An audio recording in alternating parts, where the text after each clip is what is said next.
Bonjour et bienvenue, voici notre tour d'horizon économique, géopolitique, sanitaire et boursier. Nous sommes le lundi 12 juillet.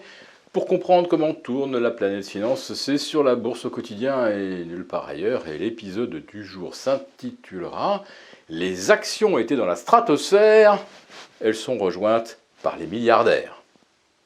Bon, je suis comme pas mal de monde, j'ai assisté au premier vol commercial hors, on va dire, atmosphère terrestre de Richard Branson.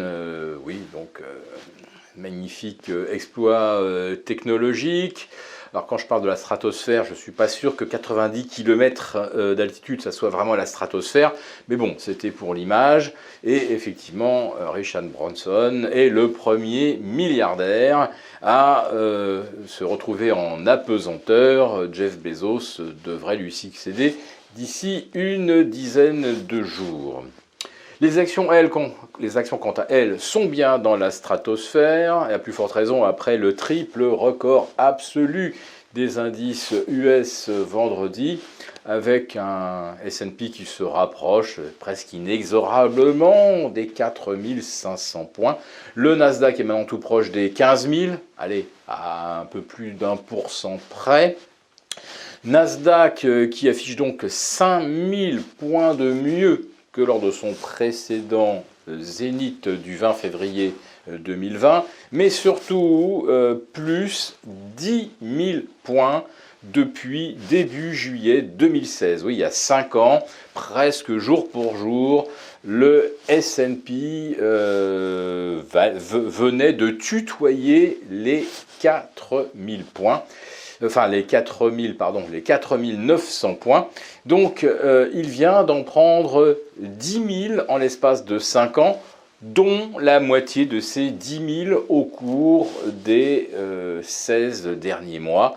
C'est absolument prodigieux. Et ça s'accompagne d'un autre exploit, alors lui qui est vraiment unique, parce que des records, c'est presque devenu du quotidien. C'est d'une banalité, franchement, ces records du S&P et du Nasdaq depuis un an. Mais on vient de battre vendredi dernier un autre record qui, lui, alors là, il laisse quand même songeur.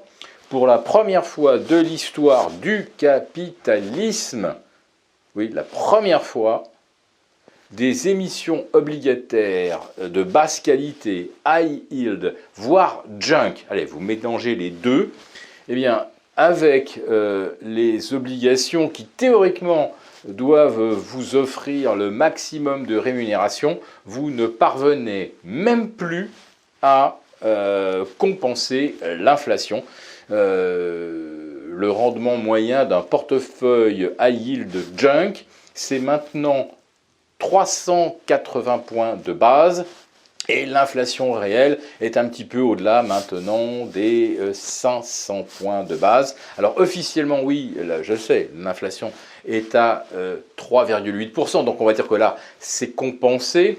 Mais quand vous regardez réellement le coût de la construction, le coût des loyers qui ont augmenté de 7,5%, depuis le 1er janvier d'ailleurs, et les coûts de la construction et le coût des logements qui augmentent de 18% sur 12 mois, alors vous voyez que les 3,8% sont largement dépassés. Donc on est bien aujourd'hui dans l'incapacité avec un produit obligataire, quel qu'il soit, de préserver son épargne, son pouvoir d'achat. Je le répète, c'est la première fois dans l'histoire du capitalisme.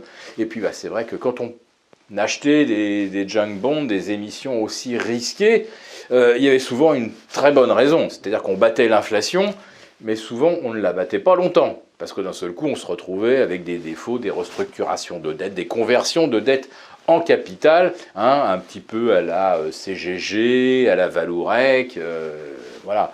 Vous savez que ça donne quand d'un seul coup une entreprise commence à convertir sa dette. Eh bien aujourd'hui, vous pouvez y aller, il ne se passe rien. Donc ce sont des circonstances techniques totalement inconnues. Alors évidemment, on pouvait l'anticiper, on voyait bien que la trajectoire du high yield allait un jour croiser celle de l'inflation. Mais voilà, donc c'est survenu vendredi, alors que les actions, elles, s'inscrivaient au plus haut. Vous me direz, il y a quelque part une logique, quand on n'a plus de rendement sur l'obligataire, eh bien on va en chercher sur les actions. Sauf que là, on ne parle plus d'obligataires sans risque, on parle d'obligataires avec de très très gros risques. Il y a maintenant un nouveau point d'intérêt pour les opérateurs, ça va être les trimestriels, et notamment ceux des valeurs bancaires. Alors, on va dire que l'entame du deuxième trimestre était favorable, avec des taux qui s'étaient retendus, donc des banques qui pouvaient recommencer à trouver des marges sur leur portefeuille de prêts, et puis d'un seul coup, les rendements sont revenus à des niveaux comparables à ceux du quatrième trimestre 2020. Et là, la fin du trimestre a dû être un peu plus pénible. Mais, comme nous avons en face une hausse funiculaire des actions, toutes celles qui font du trading, de la banque d'affaires, doivent, à mon avis, avoir fait de bons résultats. La question qu'on se pose, c'est est-ce qu'on a suffisamment révisé à la hausse ou trop révisé à la hausse les bénéfices qu'on anticipait? Et si les valeurs bancaires américaines commencent à publier des résultats qui vont être jugés décevants, insuffisants, etc., alors peut-être qu'on est effectivement arrivé au bout de quelque chose avec un S&P à 4005, un Nasdaq à 15 000 et un Dow Jones à 35 000. Grosso modo, c'est quand même des seuils très très lourds. Et vous voyez qu'en parallèle, les places européennes, elles, perdent déjà du terrain maintenant depuis le 17 juin, en ce qui concerne le CAC 40, 6666. On n'a pas fait mieux depuis. 4 semaines maintenant se sont quasiment écoulées.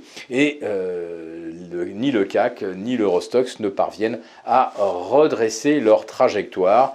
Donc, méfiance. Tout de même, nous vivons vraiment des conditions extrêmes. Peut-être qu'on va finir par revenir sur Terre, comme Richard Branson, après 1 heure de vol galactique. Si cette vidéo vous a plu, n'hésitez pas à nous mettre un pouce, et on vous retrouve demain pour notre live à 11h30. Ne le manquez pas.